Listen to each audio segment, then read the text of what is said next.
RCR en Perumín 36.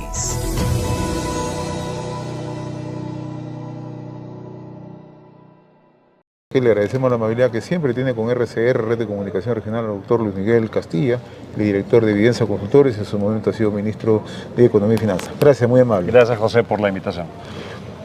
¿Cómo está observando usted Perumín 36 en momentos bastante difíciles para nuestra economía? Yo creo que es emblemático de que este Perumín, que se realiza por segundo año consecutivo en Arequipa, ha congregado a un mayor número de participantes.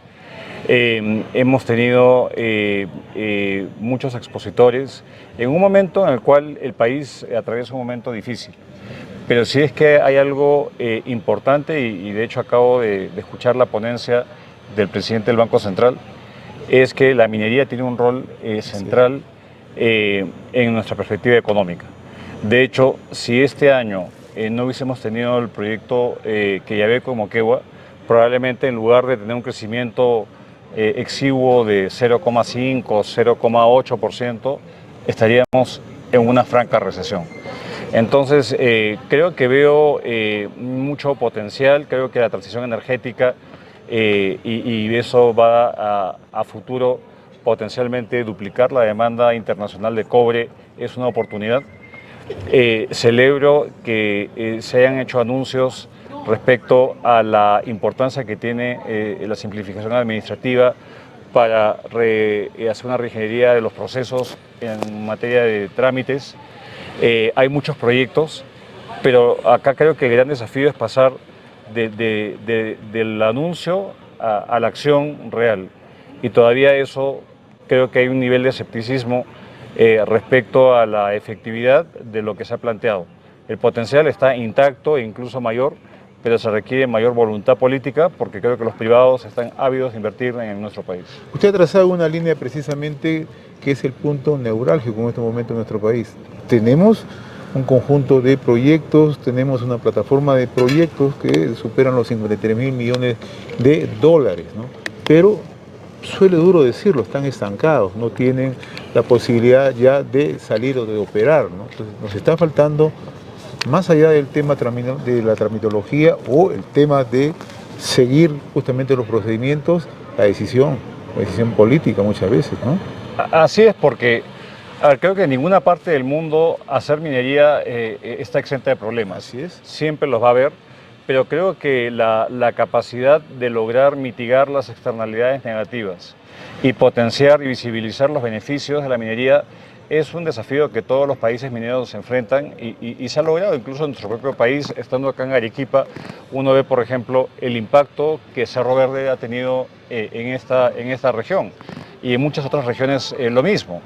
Pero esto implica voluntad política, y de esa cartera grande de proyectos hay un equipo especial del MEF, equipo de seguimiento a la inversión privada, que ha identificado 9 proyectos hasta la fecha, que más o menos se valorizan en más o menos 10.000 millones de dólares, pero hasta la fecha ha logrado destrabar algunos proyectos como Zafranal acá en Arequipa, Inmaculada en Ayacucho, que suman 950.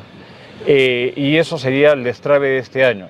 Y eso creo que claramente es insuficiente. Y no hay proyectos nuevos, ese es el problema que también creo que hay que anotar. La mayoría de estos proyectos, salvo un par de excepciones, son ampliaciones, son proyectos brownfield. Y tenemos proyectos como Tía María, que lamentablemente carece de esa voluntad política para encarar los desafíos que aún persisten.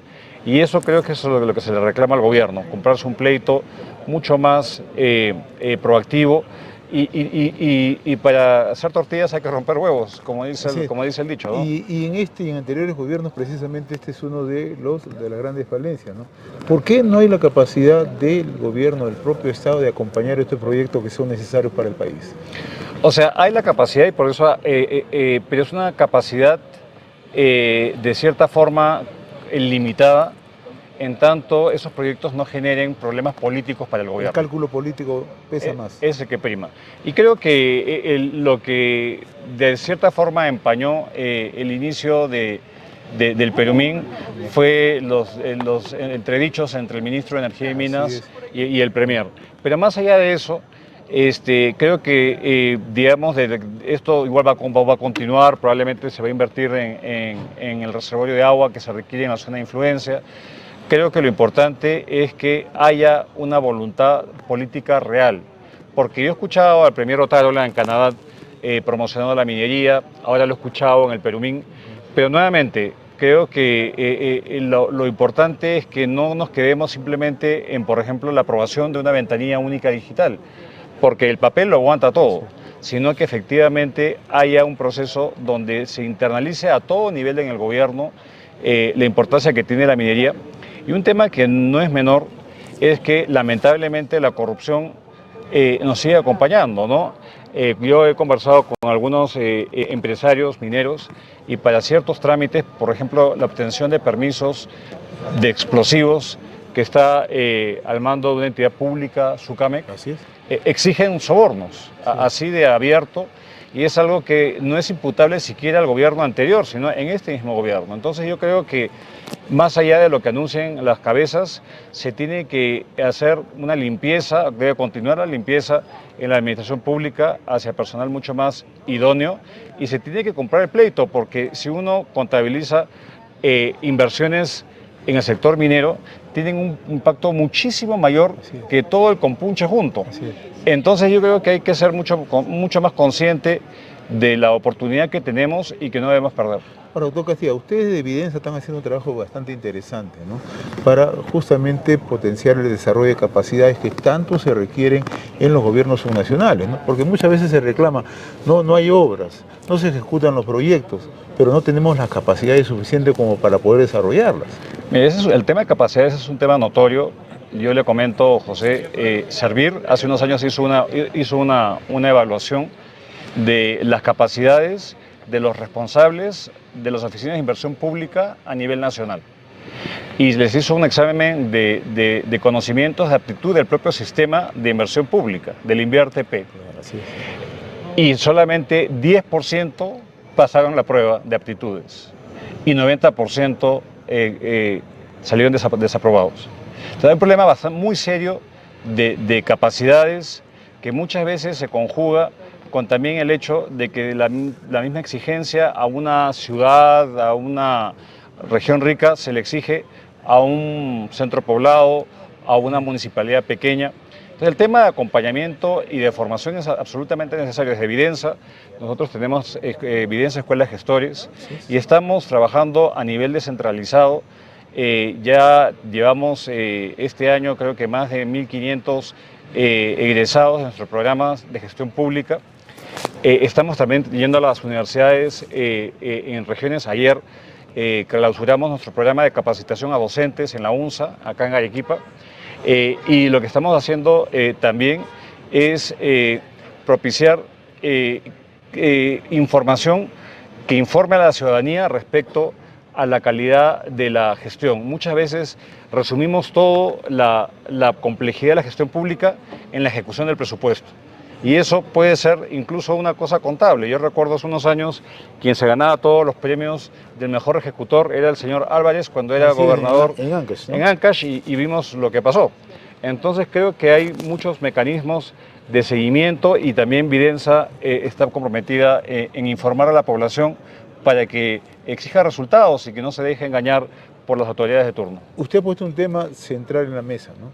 La capacidad de ejecución. Si vemos ahora, pasado ya el segundo semestre, la capacidad de ejecución en los gobiernos nacionales es sumamente baja. ¿Cuáles son los riesgos? Que lleguen a fin de año y simplemente con el ánimo de poder equilibrar supuestamente esos gastos pueden romper incluso cualquier procedimiento lícito.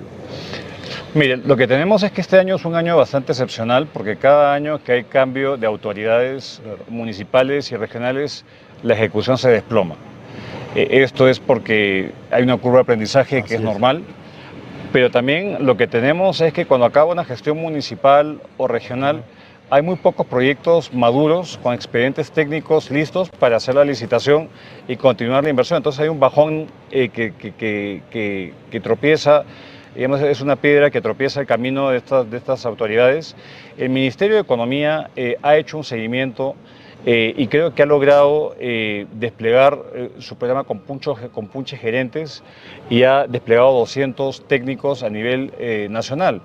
Pero 200 técnicos es muy poco teniendo más de 2.000 o 2.500 unidades ejecutorias en el país. Entonces, creo que el problema de esta incapacidad de gasto es particularmente compleja porque estamos frente a un fenómeno del Niño. Y las partidas que lamentable y sorpresivamente menos se han podido ejecutar han sido las de prevención en regiones que van a ser y han sido tradicionalmente afectadas por el Niño. Estoy hablando de Piura, estoy hablando del norte del país y también tenemos un problema en el sur, porque el sur hoy día estamos bajo una sequía que está afectando al sector agrícola de manera desproporcionada. Entonces, la capacidad del gobierno de mitigar, porque no va a poder, de atenuar el impacto de los shocks, se ve mermada justamente por la incapacidad de autoridades. Y otro tema que es lamentable, y según la Contraloría, es que la corrupción sigue siendo muy fuerte, ¿no? Hay mucha preponderancia de pequeños proyectos muy chiquitos que no se abran ninguna brecha y que son pequeños porque o son realizados por la administración directa, vale decir no hay un contrato, o están fuera del radar de la Contraloría. Entonces ahí tenemos un problema de efectividad y eficiencia, pero también de integridad y transparencia. Yo le agradezco la gentileza que ha tenido con nosotros, señor doctor Luis Miguel Castilla, por atendernos unos minutos acá en el Perú 36. Muy amable, José. Muy gentil, Gracias.